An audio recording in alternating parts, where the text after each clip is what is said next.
Almost 3 miles below this formation of American flying fortresses, there lies Marienburg in East Prussia. Up to this moment, one of the most important cogs in Germany's war machine. The specific target on which this lead bombardier is lining up his bomb sight is the Focke-Wulf 190 plant. Up to this instant, this aircraft factory has been accounting for almost 50% of Germany's total FW-190 fighter assembly. Bombs away. Tons of bombs rain down in a tight pattern of destruction. This, remember, is no area attack.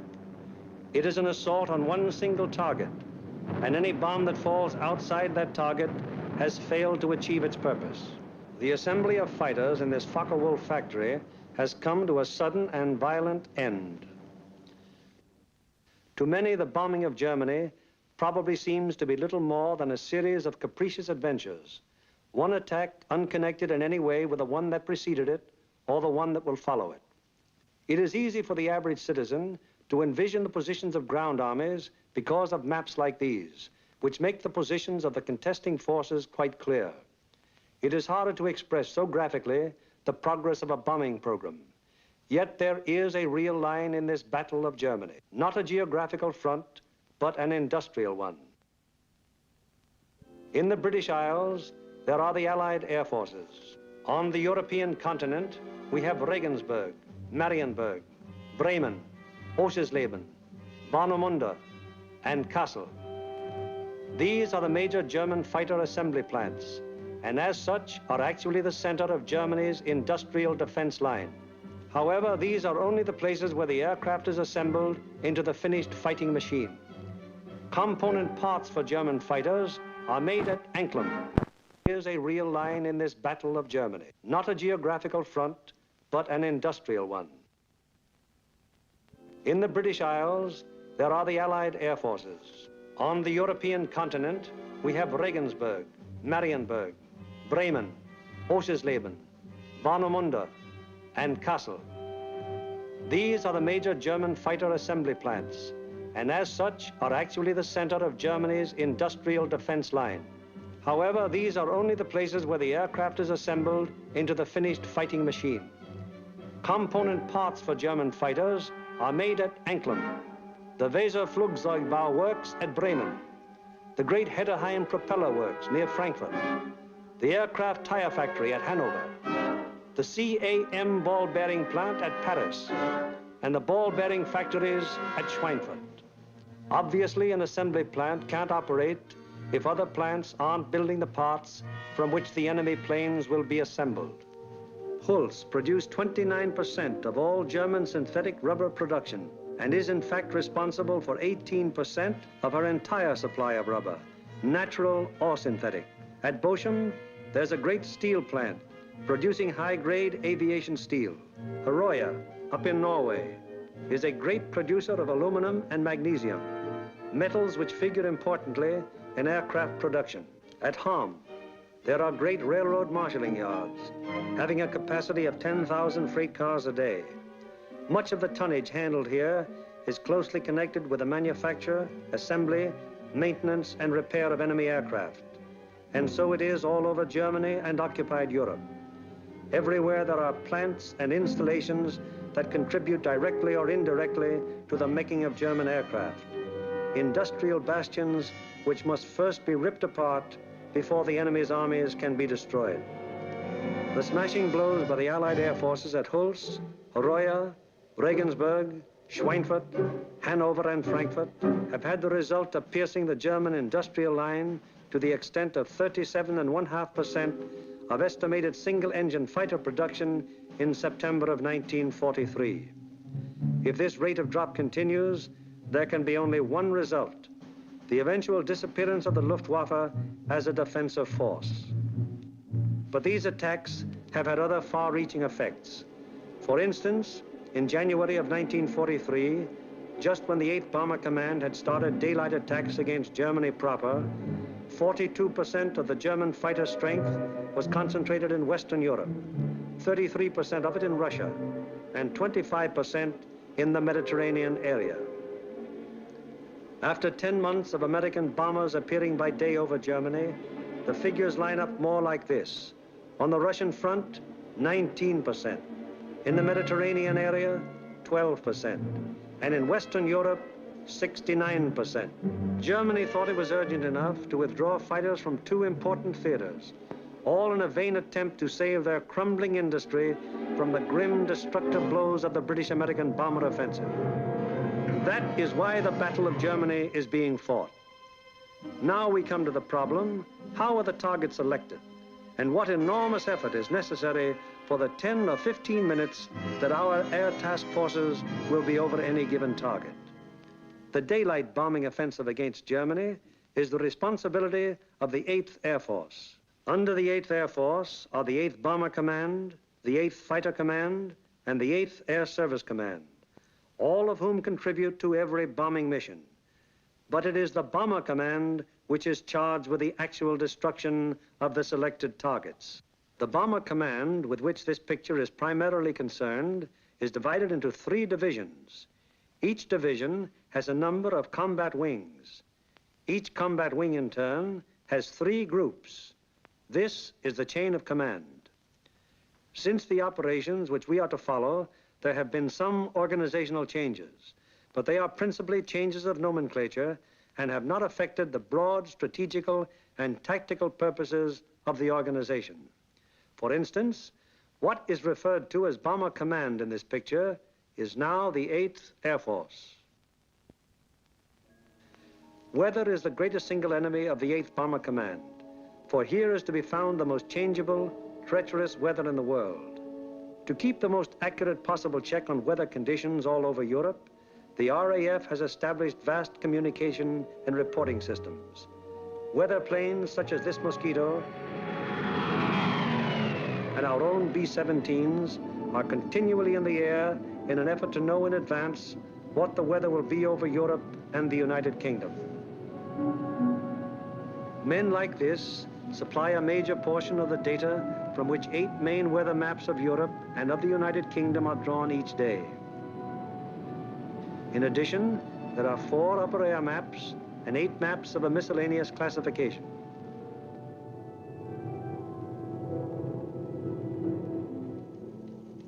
In this room, all weather information is collected, coordinated by the RAF, and sent out by teletype to every responsible command.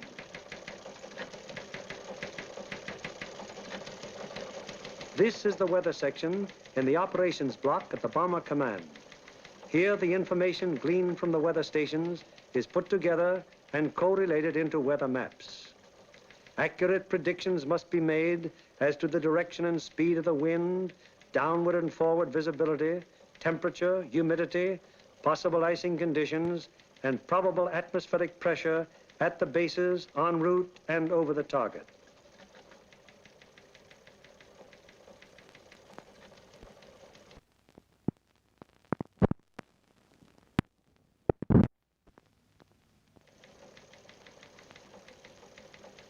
Upon the findings made in this room will depend whether or not there will be an American bombing of a German target tomorrow.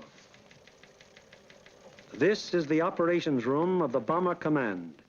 Here is where the wheels are put in motion for any American bombing attack. Right now, the officers you see are waiting for the commanding general's morning conference. They are the A3, or operations officer, the operational intelligence officer, a weather officer, and other members of the staff.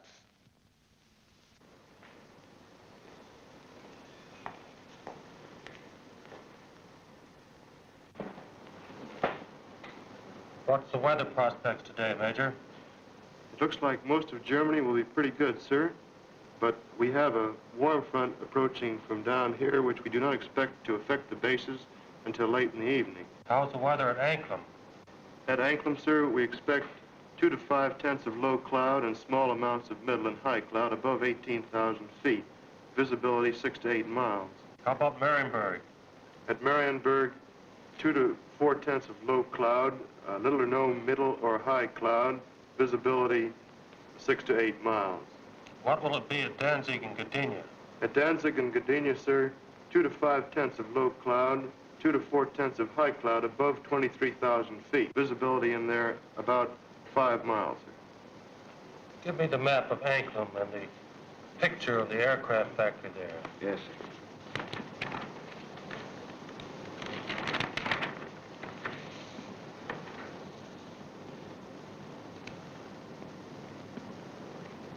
All right, Marienburg, the Focke-Wulf factory. Yes, sir.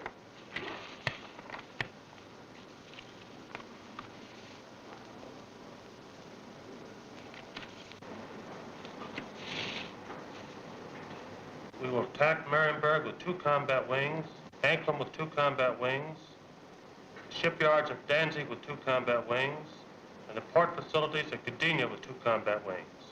That will require a maximum effort.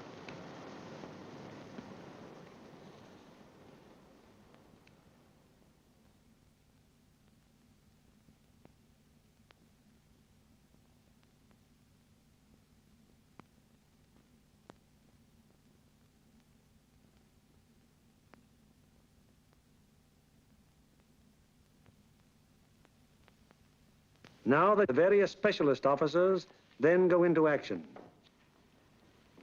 This is the operational intelligence section. Here are target files containing complete information as to the type, construction, and vulnerability of the targets. This data is gathered both from photo interpretation of aerial pictures and from confidential ground sources. On the basis of this information, the aiming point for the attack will be selected. The aiming point is a building or installation in the approximate center of the target. Here, operational research experts are minutely studying the architectural and construction details of the targets. It will be their duty to recommend, on the basis of studies previously made, the types of bombs and the proper fusing to accomplish the greatest possible destruction of the objective. These studies of the Arado factory at Anklam are immensely important, since the nose and tail fuses of the bomb can be adjusted to give varying degrees of delay between the time of initial impact and the explosion. For example, an improperly fused bomb would react something like this.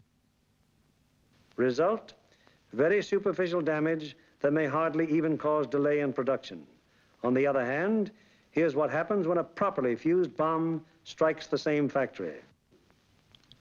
2 bombs of exactly identical weight and explosive power have totally different effects because one was fused properly and the other was not. It is the responsibility of the operational research section to determine proper bomb fusing. Here, the commanding general and the operations officer are working out the overall planning of each of the missions with the staff bombardier, the staff navigator, and the flak officer. This is a complex business because of the multiple nature of the attack. We'll attack Anklam 1 hour before we attack the other targets. That should draw most of the German fighters on the Anklam force. The Anklam force is big enough to take care of itself. You mean along the same course, sir? No, send them a little south. They'll act as a better diversion. This would be the best place across the coast from the standpoint of pilotage. But, sir, the flak concentration at that point is quite heavy, the heaviest along the coast. We could rather move them a little further south, what the general suggests, and they would not run into flak difficulties at that point. How is that for the navigation viewpoint? That's a very good landfall, sir. All right, we'll cross at that point, and you adjust the flight times accordingly. Take care of it, Darrell. Yes, sir. While this is going on, the various liaison officers stationed at Bomber Command headquarters are busy keeping their respective commands acquainted with the course of events. The closest liaison is maintained with both the RAF Fighter and Bomber Commands, the Royal Navy, the 8th Fighter Command, and the 9th Bomber Command. It is through these liaison officers that requests will be made for the necessary fighter support, diversionary effort by the medium bombers, air-sea rescue patrols, and so on. Officers at Fighter Command immediately look up plan number 2340 to find out what part the fighters are expected to play in the next day's operations. Similarly, the 9th Air Force is informed that Bomber Command intends to lay on plan number 2340. It will be the duty of the mediums to attack enemy airfields at a time that will cause maximum interference with German attempts to intercept the heavy bombers. Right now, weather officers are getting ready their forecast for the General's late afternoon conference, where final decisions will be made. Right in there as planned. Yeah, it should. Should be okay. Thanks. Good enough. In the bag. Does your morning's forecast still hold? Yes, sir. There's practically no change in the situation, and we still expect the base weather to hold up for return. Send out the field order exactly as planned. Yes. Get me the 1st, 2nd, and 3rd divisions on a conference call, please. Already with your conference call. Go ahead, please. Can you scramble? Okay. Over. Okay, over. Over. Okay, there's a mission tomorrow. Maximum effort with 5 task forces. The 1st task force, comprising 6 groups of the 1st Division, will hit 3948. 3948. Secondary, 8731. 8731. Last resort, 9009. 9009. The 2nd task force, comprising 5 groups of the 3rd Division, will hit 6848. 6848. Secondary, 6424. 6424. Last resort, 5381. 5381. The 3rd task force will comprise 4 groups of the 2nd Division, which will hit 6424. 6424. Secondary, 5381. 5381. Last resort, any industrial target of importance in Germany. Okay. The 1st and 3rd Divisions will each dispatch 1 air... The field order now goes over the teletype to all interested units and command. The first step has been taken in the sequence of events that will finally result in bringing our planes over the targets and discharging their bomb loads.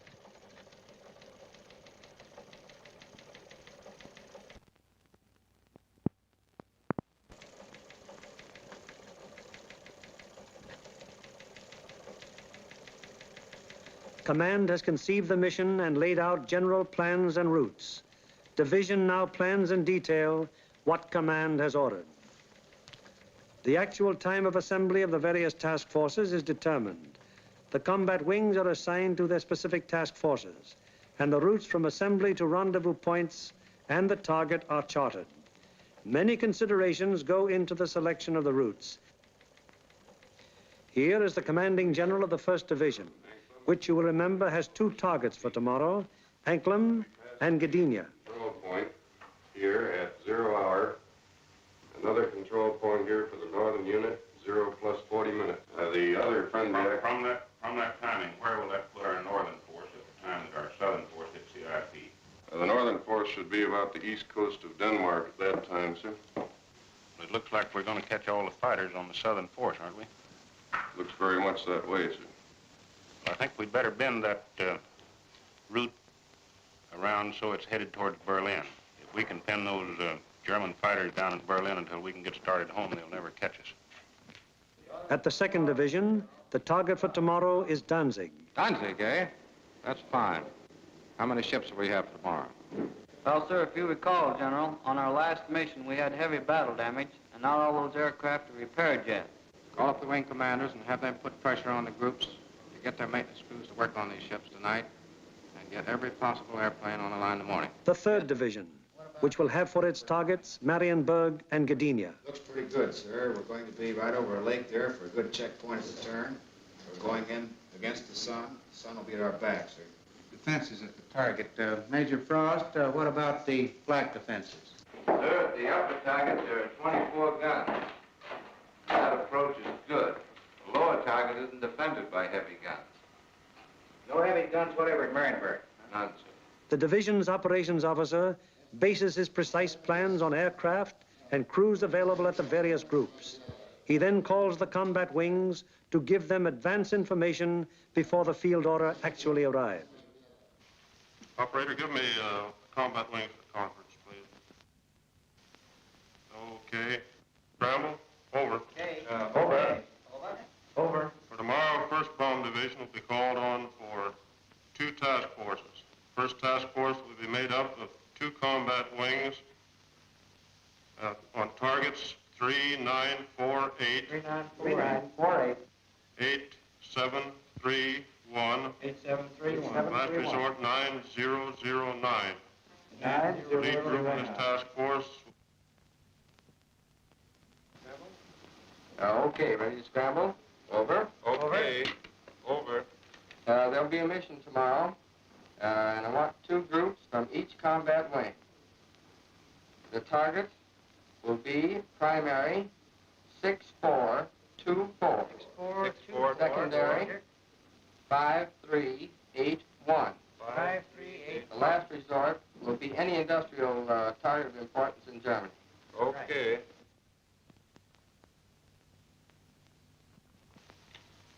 There's an order coming through. The 3rd Division will furnish 8 groups.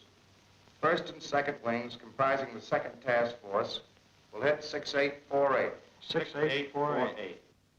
Secondary 6424. 6424. Last resort 5381. 5381. Last resort. Bomb load. 500-pound GPs fused, 1/10 nose, 1/100 tail. 1/10 and 1/100. 1/100 tail. This is operations of the combat wing, a purely tactical unit having absolutely no administrative functions whatsoever. How do you intend to make it? Sir, we'll assemble over Molesworth. Problems of takeoff and assembly are the particular specialized function of this organization. It is the primary business of the combat wing to get the airplanes of its group into the air at the proper times and to get them assembled once in the air. Field order requires that we provide the 2nd Combat Wing and the 2nd Air Task Force. 89th Group will lead, 81st Group will be high, and the 63rd Group will be low. That means that Colonel Whitten will lead the combat wing on this mission? That'll be fine. The Bomber Command has asked for a maximum effort. That means every available plane is to be gotten into the air. Ramsey, this field order has called for 3,100 gallons for the H's due to the distance. Now, they've called for maximum bomb load. How about that for the weight? I think we'd better put 8 bombs in the H's and 12 in the D's. That keeps us around 65,000 pounds. How about the CG? CG is well forward, and I think it'll work out very well because we're down low for a long period of time. All right, we'll have 8 in the H's and maximum in the D's. Most of the groups are going further than an American bomber has gone before. Combat wings must work out precisely the maximum bomb load in relation to the required gas load. Decisions made in this and other matters are added to the division's field order and passed on to the groups, the ultimate tactical unit, to the men who get the planes in the air and fly the mission. On the basis of the alert telephoned down to the group by the combat wing, the various agencies necessary to get the planes airborne on their mission wheel into action. Intelligence, operations, weather, signals, group navigators and bombardiers have the grave responsibility of passing on and making clear to the combat crews the vital target and route information furnished by Bomber Command and Bomb Division. The proper information folders, maps, weather maps and charts, and photographs have to be selected by the various group officers, and then the information therein passed on to the crews. In dispersal areas, ground crews are getting their planes in condition to fly the mission. The normal work of keeping an airplane fit for operation is enormous, even in peacetime. When you add to this already great job the element of battle damage, the problem becomes gigantic. Engines, wings, propellers, controls, wiring, fuel system, oxygen system, the 1,001 elements that go to make up the complex mechanics of a heavy bombardment plane all must be kept in perfect shape. The failure of any one of them on a mission can easily mean the loss of the plane and its personnel, or at best, such a failure will cause the plane to abort. That is, return to its base without having reached the target. It was originally estimated that about 37.5% of planes on hand would be effective at one time. However, the maintenance and repair has been so magnificently performed that sometimes up to 50% of planes on hand have been affected.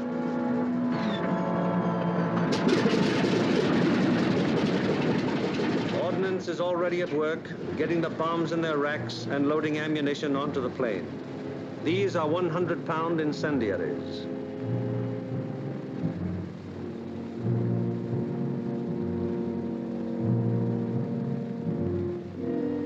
These are 500-pound general-purpose bombs.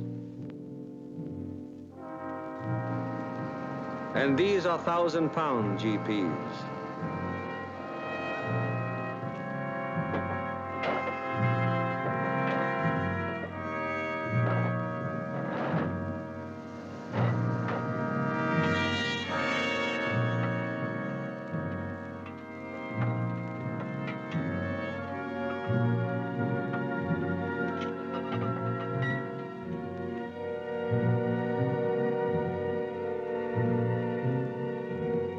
The bombs have to be placed in their racks very carefully.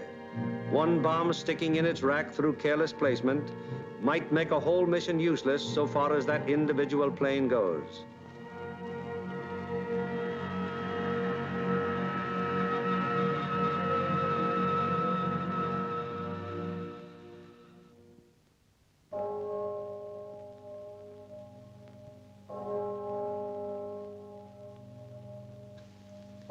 Three o'clock in the morning. All over England at this exact moment, American air crews are being roused from their sleep. Okay, fellas, roll out. We have a mission this morning. Breakfast in half an hour. Captain Kirk, Captain Thompson, Lieutenant Bushka, Ackerson, Alloway, and Hawker scheduled to fly. We'll snap it up. 3 o'clock. This is a hell of a time to get a man out of bed. You said it, Doc.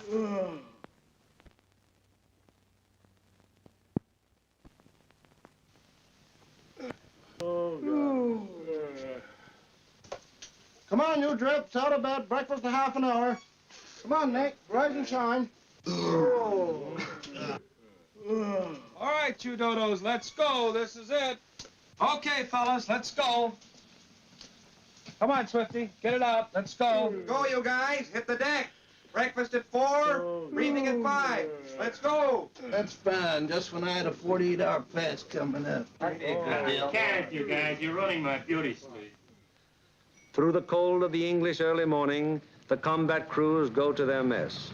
They have no idea where they're going yet, but they know they'll be taking off in about 4 hours.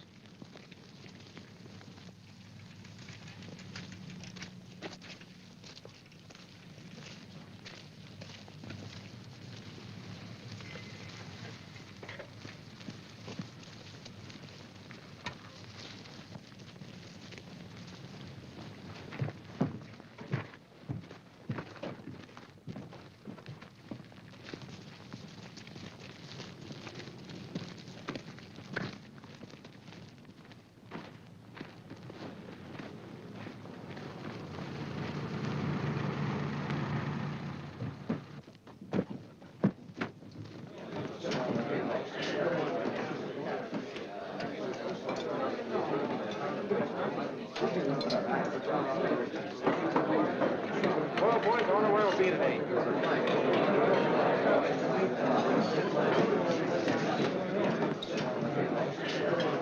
How do you figure those Jerrys will be today? What do you think, Dove? They'll be shooting at us. Sometimes I don't think those Jerrys got proper respect for us. Well, what do you expect, Buster, the way you shoot? Gee, look who's talking. You couldn't hit a cow in the flank with a bow feather. Yeah, how about those 2 Jerrys I slapped down over Swainford? I'll tell you what happened there. They heard that I was on tail guns and they fainted from fright, that's all. And so it goes. The 4,000 men who will go on this mission all know it will be a rugged deal. For some of them, it's their first mission. Others are veterans of many. Happy to get through. Now, at all the groups in the bomber command, the air crews are assembling in the briefing rooms to learn the target for today. Okay, boys, let's go.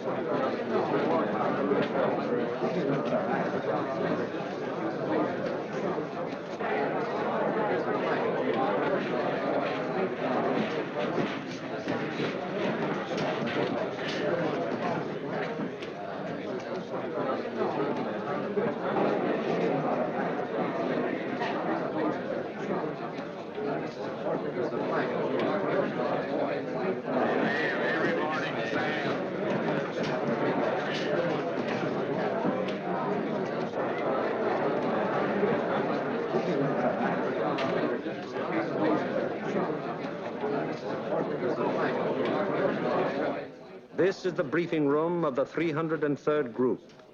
Here in a few minutes, the nature, locale, and route of today's mission will be made known to the men who fly it.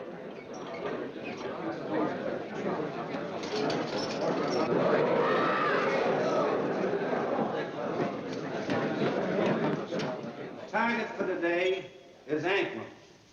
Specifically, you are to destroy the Arado factory. This plant manufactures aircraft components, principally wing and tail assemblies for the Focke-Wulf 190. The parts are then shipped to New Brandenburg for assembly.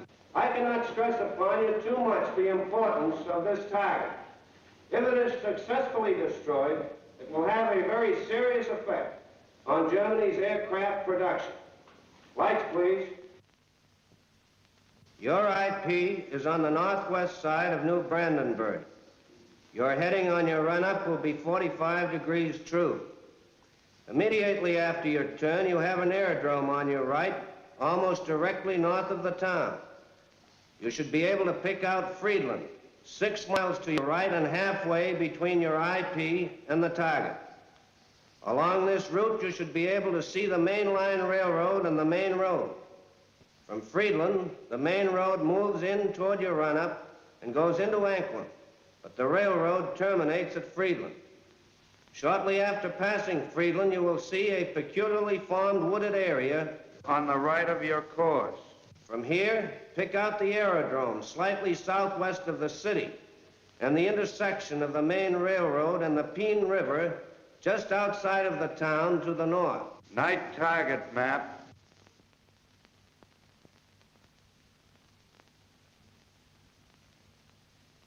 Your target is across the railroad, beyond the town, in the area formed by the bend of the river. And now a picture of the target. This group of buildings here is your target. This building will be the aiming point. If your bomb pattern is concentrated in this area, it should very effectively knock out the factory. Lights, please. At the 379th, the intelligent briefing continues. Eight groups will bomb from an altitude of 13,000 feet. We feel that this low altitude will be equalized by the element of surprise which is with us, and it should ensure a thorough and complete priming of the target. Another task force is hitting the FW-190 assembly plant at Marienburg. If the two missions are successful, 65% of Jerry's remaining FW-190 production and assembly facilities will be destroyed. At the 384th. Other forces are attacking submarine yards, aircraft assembly plants, and units of the German fleet at Danzig and Gdynia. If these attacks succeed, they will destroy 13.5% of Germany's remaining U-boat construction and will destroy or immobilize a large section of the German Navy. The overall result of all four attacks will be to show the Hun that his efforts to protect his key industries by moving them to the east will be unsuccessful. It'll show him that we will seek out his industry and destroy it wherever he places it. At the 351st, the intelligence briefing is completed. Your secondary target this morning is the air park at Tutov. This contains a Focke-Wulf assembly plant, a bombardier school, and you'll love this. It's the country club of the German Air Force. Should you be unable to bomb either of those two targets, then in that case, you'll attempt to bomb the last resort target, which is the Hankel assembly plant at Rostov. This is the only complete Hankel unit in North Germany. It should be easily identified by the airfield adjoining, which has 6 intersecting runways running from 1,000 to 1,600 yards, and they're full of nice, fat, juicy Hankels. A weather officer briefs the crews of the 305th Group going to Gdynia. The synoptic situation today is this. We have a high-pressure system centered over northwest Europe, up here near Finland, extending southwestward down across the British Isles, causing an influx of south and southwesterly air going up in this direction. causing little or no cloud in the area up there and toward your target. There are no fronts to affect your route today except a frontal system off to the west, which will cause an increase of medium and high clouds as you come back across the North Sea. Lights, please. At takeoff time, there will be 0 to 3/10 low clouds, also a layer of high clouds above 23,000 feet, 4 to 6/10 in amount. Also a middle layer of clouds in there between 10 and 12,000 feet. These medium and high clouds decreasing out over the North Sea to 3 to 5/10 each in amount. The low clouds will increase as you go out toward the North Sea to 3 to 5/10. Base 1,500 to 2,000 feet, tops 4 to 5,000 feet. There will be some fog patches over England, visibility 1 to 2 miles, except in those fog patches 500 to 1,000 yards. Visibility increasing rapidly out over the North Sea and the remainder of your route to 4 to 6 miles.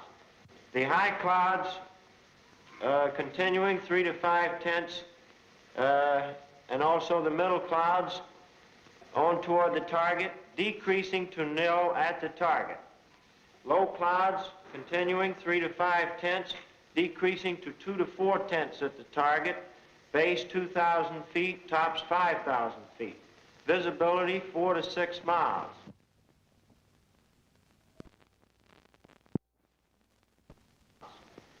The temperature at bombing altitude, minus 26 degrees centigrade. The freezing level on your route out, 12,000 feet over the North Sea with light rime in the middle clouds. As you return back to base, that freezing level will lower to about 7,000 feet, continuing light rime in your middle clouds.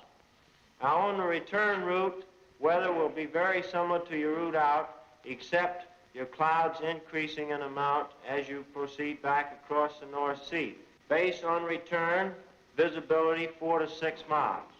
A flak officer briefs the 389th Group of the 2nd Division going to Danzig. Gentlemen, this morning, because we are going to cross the Danish coast at such a relatively low altitude, we've planned the route so as to avoid as much flak as possible. At any rate, any flak that you do encounter will be merely a deterrent in nature. However, you can expect heavy flak batteries at a place where we make landfall here at Namindegab, about a mile south of Kursk. Also, there are known to be other heavy batteries 8 miles south of Kursk, there on the coast at Hem. Other batteries are known to be located here at Korsor, 20 miles south of Kursk, on the island of Skellum. From then on to the target, you will have very little flak. Now, while you're crossing the coast and when you're over aerodromes and cities in Denmark, you are advised to take evasive action.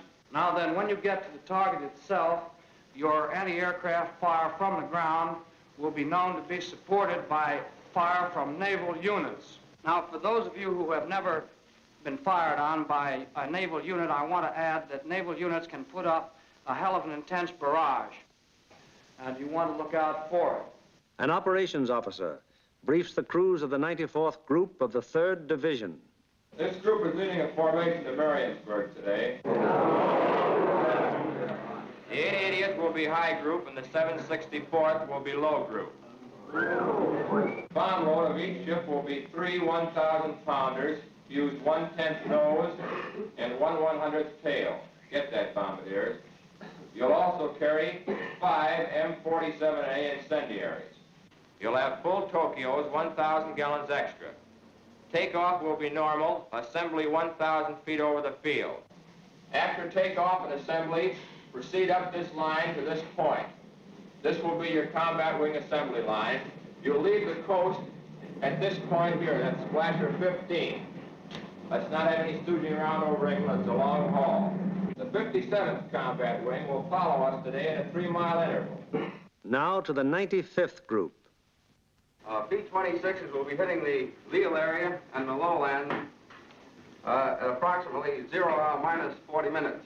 One group of P-47s will strike the Warden area and join us for escort on the way out, joining us at approximately this point here. All other forces are using approximately the same route today. Just one point, and that's that the Anklam force will probably pass us coming out as we're on our way in. You should see plenty of air activity. Let's hope that most of it is ours. The climb will commence at the English coast, climbing at 150 miles an hour, 100 feet per minute. We should reach bombing altitude approximately at the Danish coast, and under no circumstances should the Danish coast be crossed at less than 12,000 feet. We will drain Tokyos as soon as possible. We should have plenty of gas. We figure approximately 400 gallons overload. At the 100th, the operations briefing is completed. Fly loose formation today with groups echelon to the right until a point 75 miles from the enemy coast, where normal combat wing formation will be assumed. For visibility, everybody use Aldous lamp. The Royal Navy will be out patrolling with sea routes, so any crews that have to ditch will probably be rescued very quickly. The Commanding General of Bomber Command asked us to put out a special effort today, so let's give it to him. The commanding officer of the group invariably has a few words to say.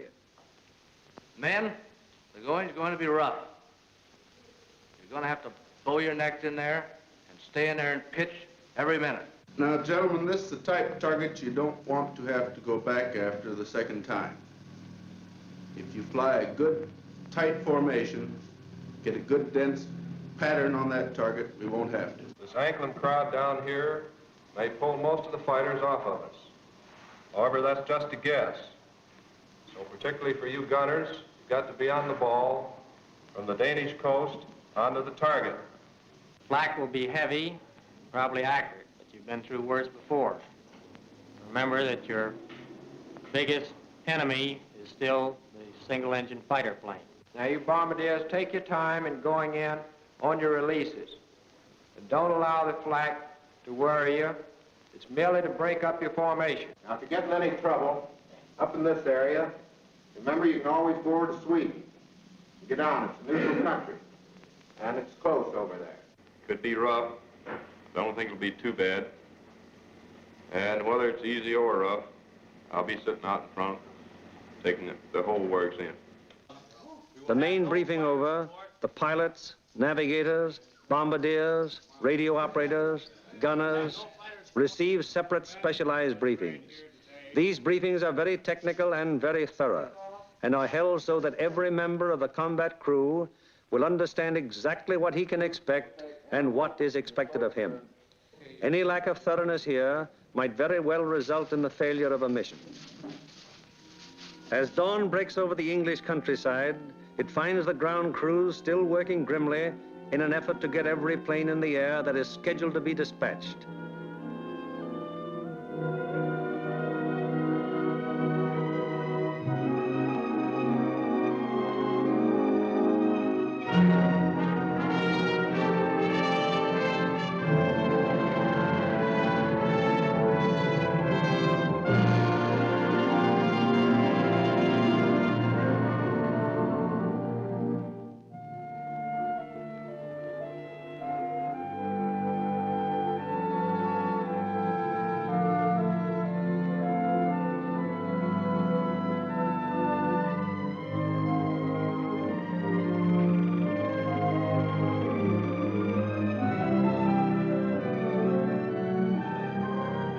These men take as fierce a pride in their planes as do the air crews.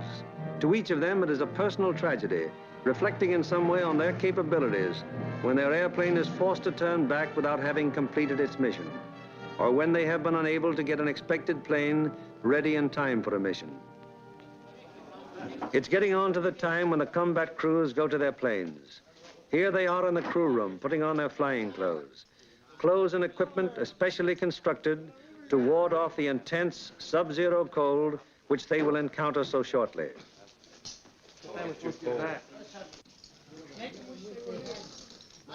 All aircrew members receive escape kits containing equipment that will help them get back to safety if they are forced down in Germany or in occupied territory. The pilots, co-pilots, navigators and bombardiers are also issued battle folders containing the maps which will be of such vital importance to them in the prosecution of the mission.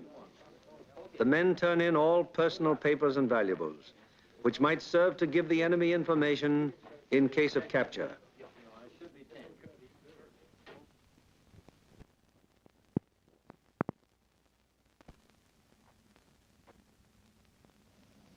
Some of the crew members turn to their chaplain, whose ministrations are always available to the men of the bomber bases. Most of all, because they have come to thee, O my God, for all the concern of all my love. I firmly resolve with the help of thy gracious assistance, confess my sins, do penance, amend my life. Amen. Misericorde bestoli potens Deus et mysticais Christus perduca vosa vitam aeternam. Amen. Indulgentiam absolutionem mission peccatum restrum.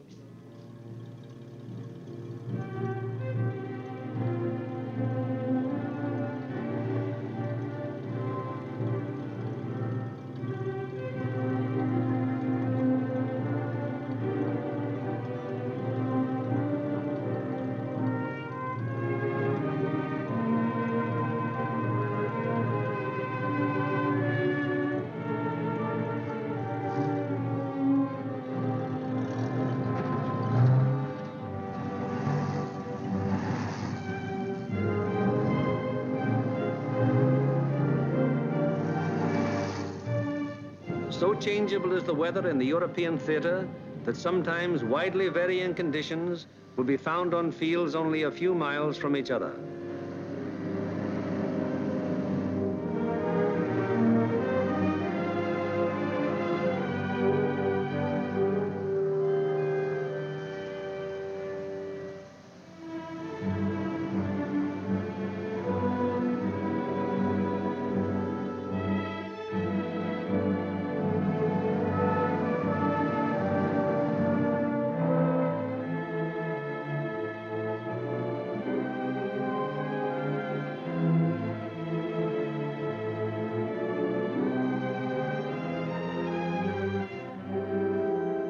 And now the last briefing of all, the final intimate conference around each airplane as the pilots recheck the details of the mission with their crews.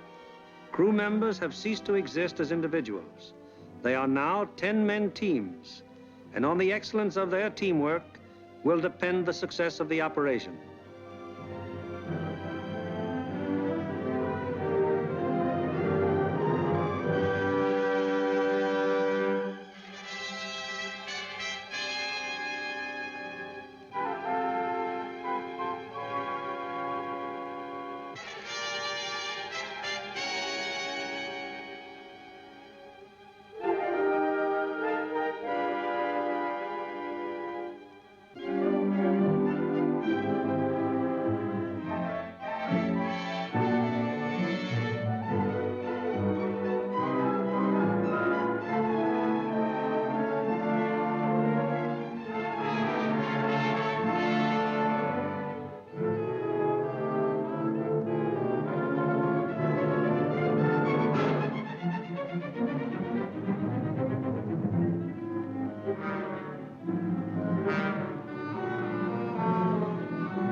Perimeters of 20-odd fields of the 8th Air Force, more than 400 forts and liberators, with their 4,000 crew members, taxi for the takeoff.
lead plane of each squadron, upon becoming airborne, proceeds for about 90 seconds.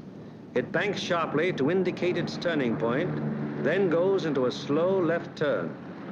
Each successive plane in the element turns as soon as the pilot sees the plane in front of him turn. The element of 3 planes levels off at 1,000 feet and returns parallel to the takeoff runway at a distance of about 2 miles. Here the elements start to assemble into squadrons of 6. Continuing to circle the field, the squadrons then go to 2,000 feet, where the group assembly takes place. This accomplished, the group now moves on to the combat wing assembly point. Here is how the group stacks up from the side. The group has a depth of 850 feet. This is how the group looks from above. In the lead squadron, the second element is flown with the nose of the leader slightly behind and to the right of the right wing aircraft, first element. The lead plane of the high squadron flies even with the lead plane, second element, lead squadron. The second element of the high squadron flies with the leader's nose just behind and to the left of the left wing aircraft, first element. Here is the group as an enemy fighter pilot sees it, from head on. The first element of the lead squadron is stacked high left and low right. The first element of the low squadron is stacked high right and low left. Likewise, the first element of the high squadron is stacked high right and low left. All second elements are flown low. The second element of the lead squadron is stacked high left and low right. The second elements of the high and low squadrons are stacked high right and low left.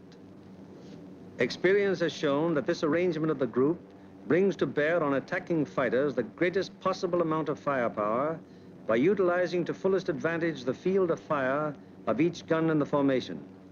Again, it is proved to be the most maneuverable formation from which to execute the primary and all-important purpose of the mission, the dropping of the bomb loads on a precise target. Obviously, it would be desirable to stack as many bombing planes as possible in one defensive formation. However, it has been found that the largest practical defensive formation is the combat wing of 3 groups. Any formation of aircraft larger than this becomes unwieldy. This force has a depth of 3,000 feet. The nose of the lead aircraft of the low group is aligned with the tail and slightly to the left of the rearmost aircraft of the lead element, lead squadron, lead group. The nose of the lead aircraft of the high group is aligned with the tail of the rearmost aircraft of the lead element, lead squadron, lead group.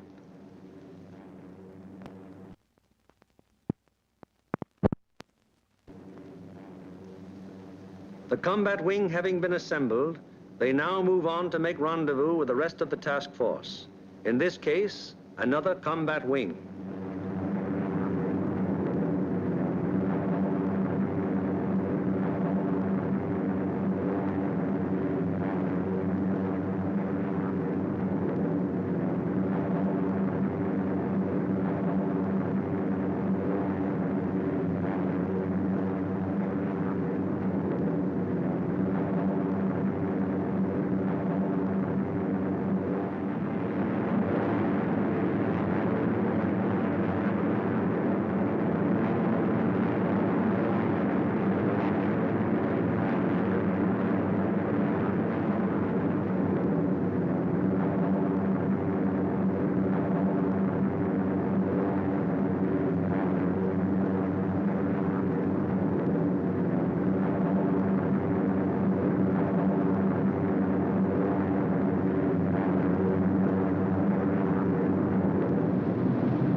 This plane from the force which is to attack Anklam is now approaching the Danish coast, and the formation is subject to enemy attack at any moment.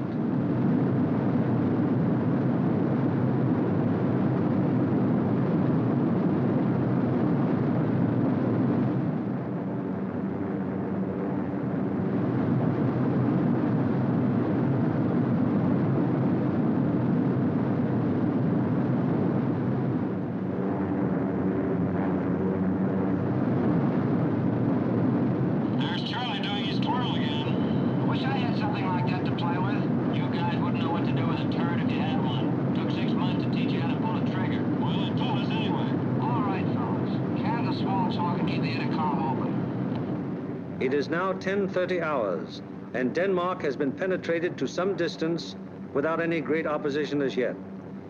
So far, there has been only some light and inaccurate flak at the coastline. Some flank guns have opened up on us.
From 10:30 on, the Anklam formation has to contend with constant German fighter attack from all levels and all clock positions.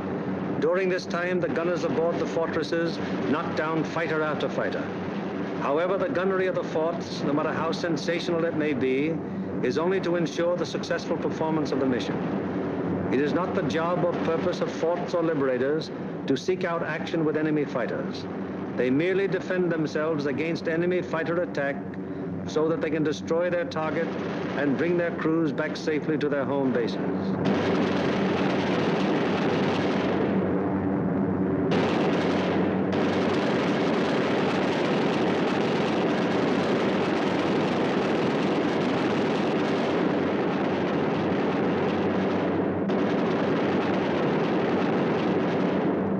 An anxious moment comes now for the lead navigator and bombardier. The formation is approaching the initial point. That is the point where the wing will turn off and make its bombing run on the target. Upon proper navigation to this point may rest the success of the entire mission. Pilot to left, waist gunner. We're over the IP. Release flares. Waist gunner to pilot. Roger. Once the combat wing has reached the IP, it breaks up into 3 component groups, for the wing formation is too unwieldy for a unit bombing operation. As the IP is reached and the lead airplane of the lead group is about to make the turn, it fires 2 red flares, spaced 5 seconds apart. Then the group makes its turn onto the run-up. The low group goes on straight ahead for 20 seconds, then makes its turn. The high group proceeds for 20 seconds beyond the low group's turn, then it turns onto the run-up. The most critical defensive period in the mission has begun. The wing, to accomplish most efficiently its primary purpose, the bombing of the target, has sacrificed its mutual defensive firepower, and the groups are thrown on their own. Now the crucial moment is almost here, the moment around which the entire mission revolves.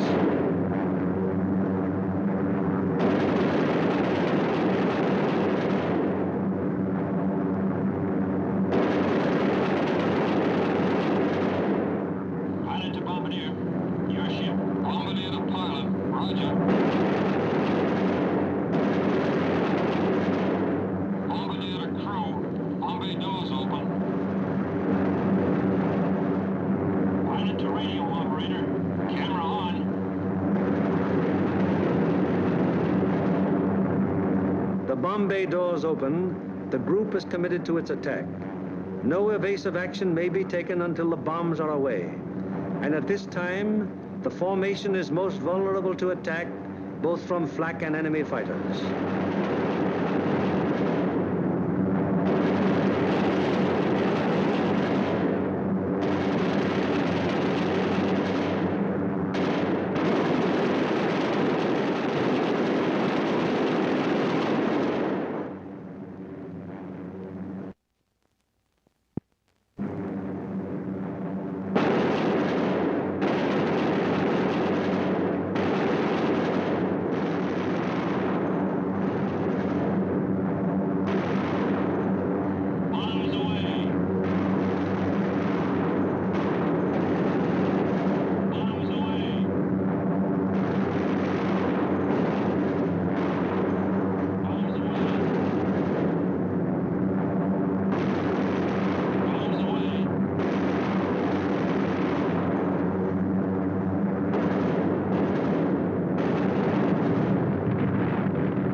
Marienburg, an hour later, the second task force comes over the target. Bombs away.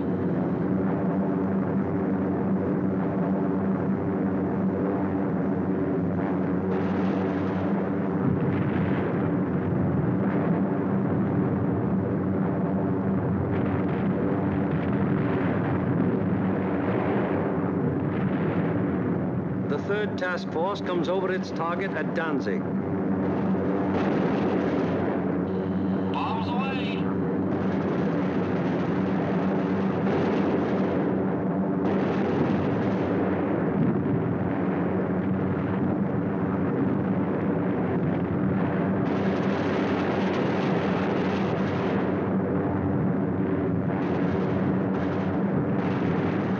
The 4th and 5th task forces arrive over the harbor area of Gdynia. Bombs away.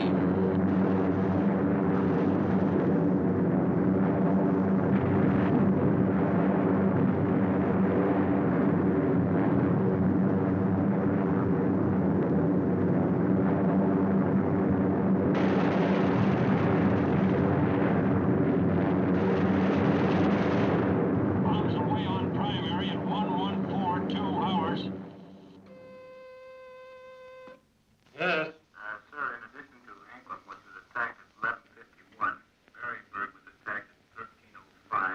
It is standard procedure for the group leader to inform Bomber Command the moment the target has been attacked. Bomber Command, in turn, promptly informs the commanding general of the 8th Air Force. John Laker, I have the additional information. I reported to you that Anklam was attacked. Well, all primaries were attacked. We received strike messages on all primaries. Danzig at 1307, Marienburg at 1305, and Gdynia at 1311. Yes? Yes, sir, I'll advise you as soon as they land. After getting bombs away and closing the bomb bay doors, the groups can now defend themselves again, at least to the extent of evasive action against the flak and fighter attack.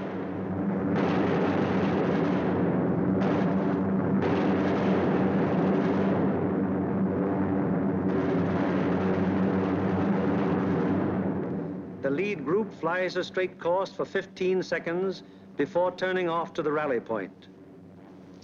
The lead group then proceeds to the rally point at an indicated airspeed of 155 miles per hour, making S-turns meanwhile to permit the trailing groups to catch up. The lead group crosses the rally point at a height 1,000 feet lower than bombing altitude. The succeeding groups will close with the lead group as quickly as possible to regain the defensive combat wing formation. The following groups need not necessarily pass exactly over the rally point in regaining wing formation. In the meanwhile, the Marauders take off to fulfill their part in the day's operation.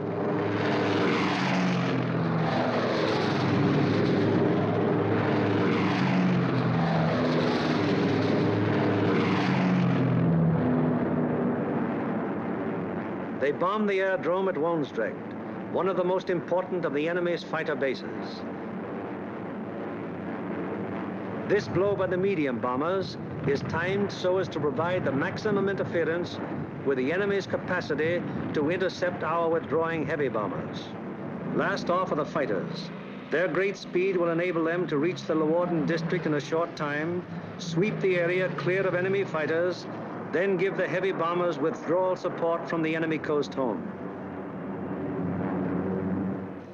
At the fields, it's getting on towards the most nervous of all times, the estimated time of return. Everyone who stays behind sweats out this period at the end of each mission. Here at the control tower, at the dispersal areas, at the Red Cross, at the Officers' Club, everywhere on the field, the one thing paramount in everyone's mind is that the group is due back.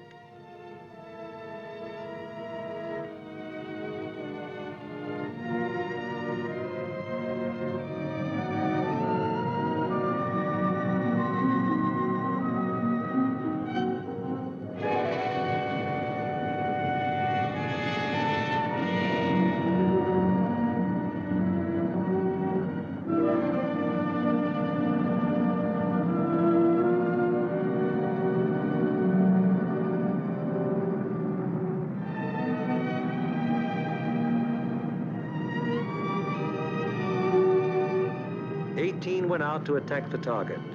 How many have returned?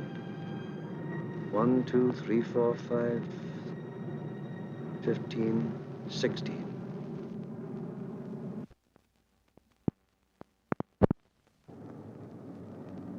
$17, 18.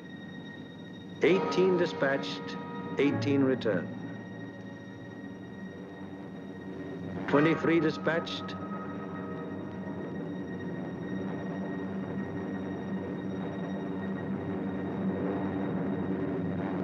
23 returned.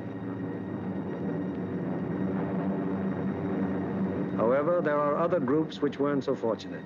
18 dispatched, 17 returned. 20 dispatched, 19 returned. 20 dispatched, 14 returned. 19 dispatched, 18 returned. 20 dispatched, 10 returned. 18 dispatched, 8 return.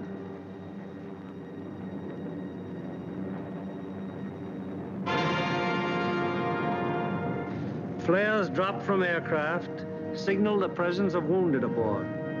These airplanes are given priority in landing.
The airmen are home, but their job isn't over yet.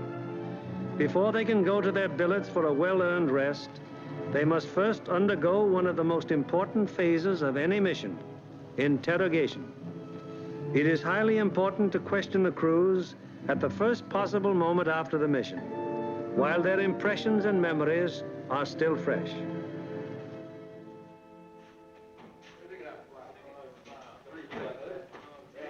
Crews who have anything of immediate importance to report go at once to the hot newsroom. Hello, boys. How are they? Well, kind of long, not too rough.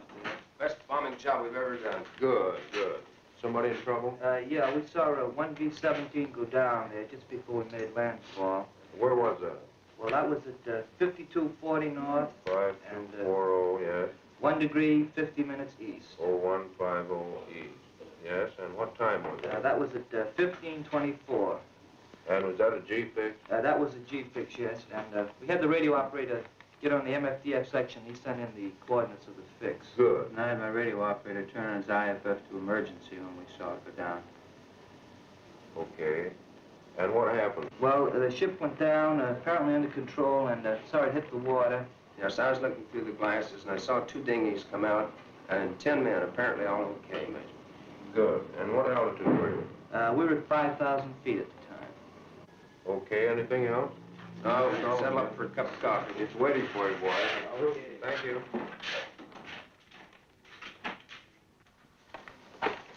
Third Division, please. We are, Smitty. I got a B-17 crew down the dinghy. Thanks, Bill. 16 group, please.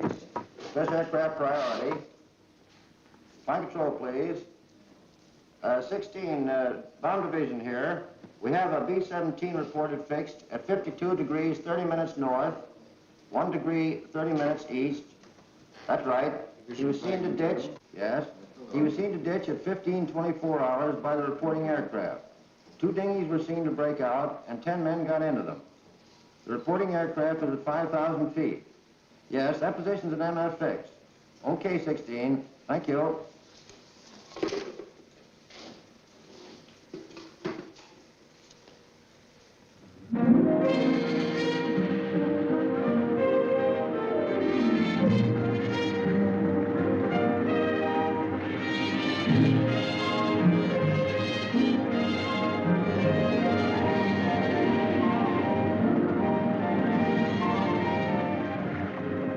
In one way or another, scores of our crews are saved by air-sea rescue from the English Channel and the North Sea and returned to combat service.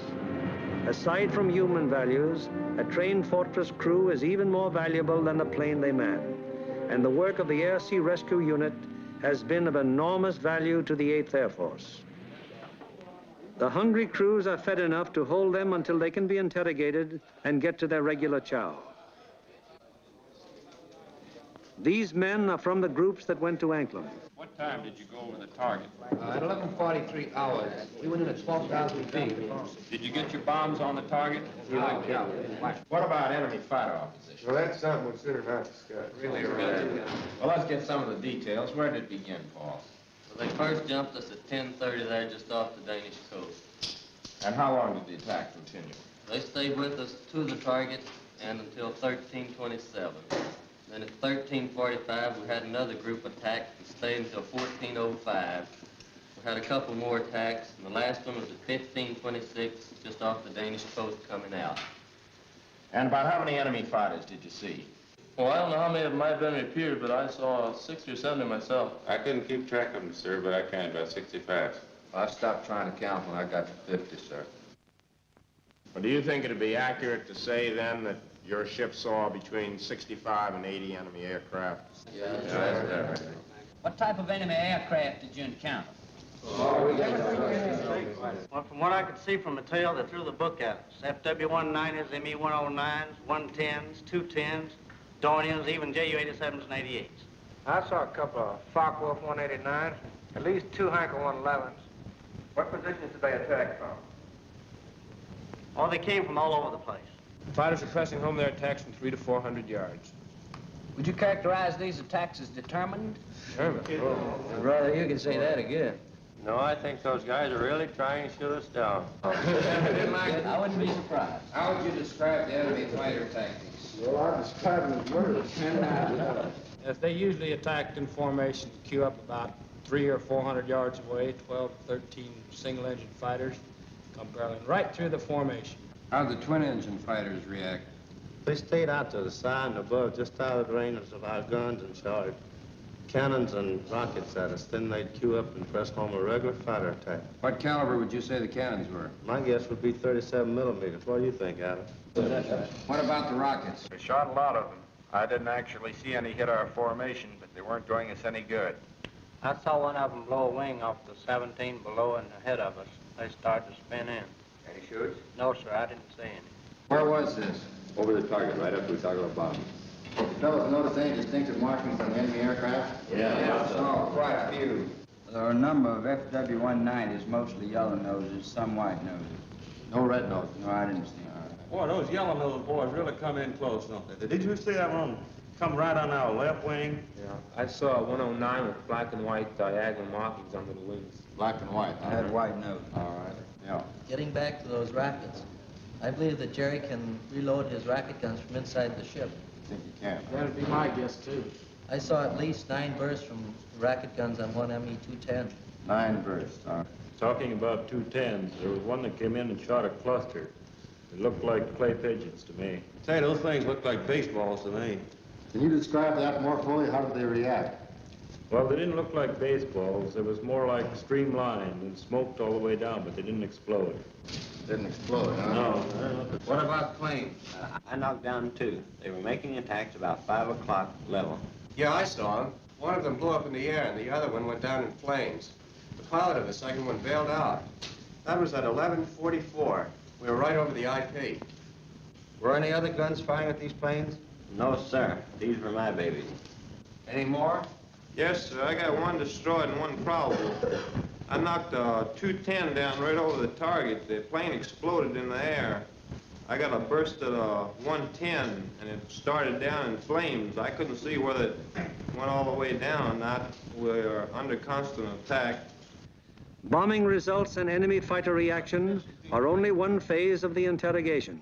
The enemy's anti-aircraft defenses, their concentration and their accuracy are also matters of great interest to the interrogators. The group of the 2nd Division, which went to Danzig. How would you describe the flak en route to the target? From the coast to the target, it was meager and inaccurate as to height and deflection. Over the target, it was still meager, but pretty accurate as to height and deflection. Is that how the rest of you fellows would describe it? What about on the way back? Well, it was meager and inaccurate, except now when we crossed the coast. They threw up a box barrage that was pretty accurate as to height. In fact, it was good at the altitude, but the deflection was a little off.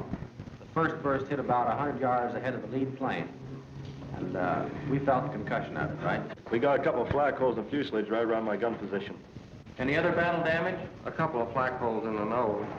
Burst is 303 in the number 4 engine. Got an oil line.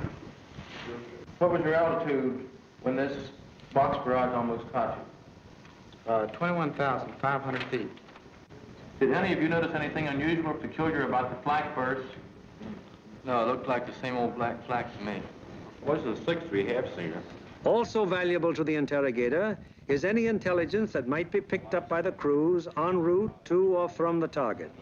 Such observations may be completely incidental to the mission, but can prove to be of great value at another time when another target is being attacked. Let's find out what the force attacking Marienburg discovered on their way to and from the target. This smoke screen at Danzig, where did that emanate from? Well, it looked like to me it was coming from off of floats and boats here with smudge spots on them, anchored just a little ways off the coast. Yeah, Ernie, they were shooting it up from the ground, too, and it get up so high That and is burst and mushroom out. Would you say it was effective? Well, we didn't pass right over the city itself, so we couldn't say definitely, but it looked like to me it'd be pretty doggone effective. It's all great. You see anything else? Yeah, there's a new airport about 2 miles below Danzig there, south of Danzig. What'd it look like? Pretty large airport with grass runways and a lot of construction at the south end. I seen another one there at Puck. It seemed like it's building runways and some buildings, new buildings like they're quite not to be hangars. Okay. Now, how about military installations? Did you see any of those? Well, south of Stadtdorf in East Prussia, we saw some installations that might have been fortifications. They were large rectangular buildings with red tops. Yeah, there were 2 rows of 4. 4 buildings each? Yes. Good deal. Now, did you see anything else? As soon as interrogation of the men is finished, the interrogation forms are checked and general statistics on the group's part in the attack are compiled. All right, let's get going on this report. Okay. B, number of aircraft dispatched. 20. C, number of aircraft attacking the primary target. 20. Hello, I want the A2 duty desk. Hello, this is Norgan 492. Got flash teletype report for you. You ready? The organizational flow which we have observed throughout this picture has now begun to operate in reverse. Information obtained from the crews is evaluated in divisional critiques, conferences in which all responsible group and divisional officers carefully inspect the detailed record of the mission, discuss any failures that may have occurred, and plan to prevent their recurrence. After a particularly large or important operation, there will be a command critique, with the 8th Air Force Commanding General presiding. Here in the dark room, the strike photos of the targets brought back by the returning planes of the group are developed and printed with all possible speed, so that experts of Bomber Command can assess the damage done. Coming in from planes of every group participating in the various raids and interpreted and appraised by trained photo interpreters, these pictures will give Bomber Command an excellent idea as to exactly what parts of the various targets were hit and how severely. Here, as seen in these pictures taken the following day by photo reconnaissance planes, severe damage has been inflicted on all the major and most of the minor buildings of the Arado factory at Anklam. This is a strike photo showing how Danzig looked during the attack. Very extensive damage has been suffered in the harbor area. Here is an annotated PRU picture of Gdynia as it appeared after the attack. A near miss is seen on the liner Deutschland type. The transatlantic liner Stuttgart does not appear in this picture, although she was seen afire and in the hands of tugboats immediately after the attack, as these strike photos reveal. Aside from the Stuttgart, several ships in the South Basin have been sunk or damaged, including the liner Oceania. Shore engines are also heavily hit. At Marienburg, the PRU photo discloses that the damage was exceptionally severe, almost every building having been destroyed or seriously affected. General Arnold has characterized this attack as the greatest example of precision bombing on record. Other targets will be as thoroughly destroyed.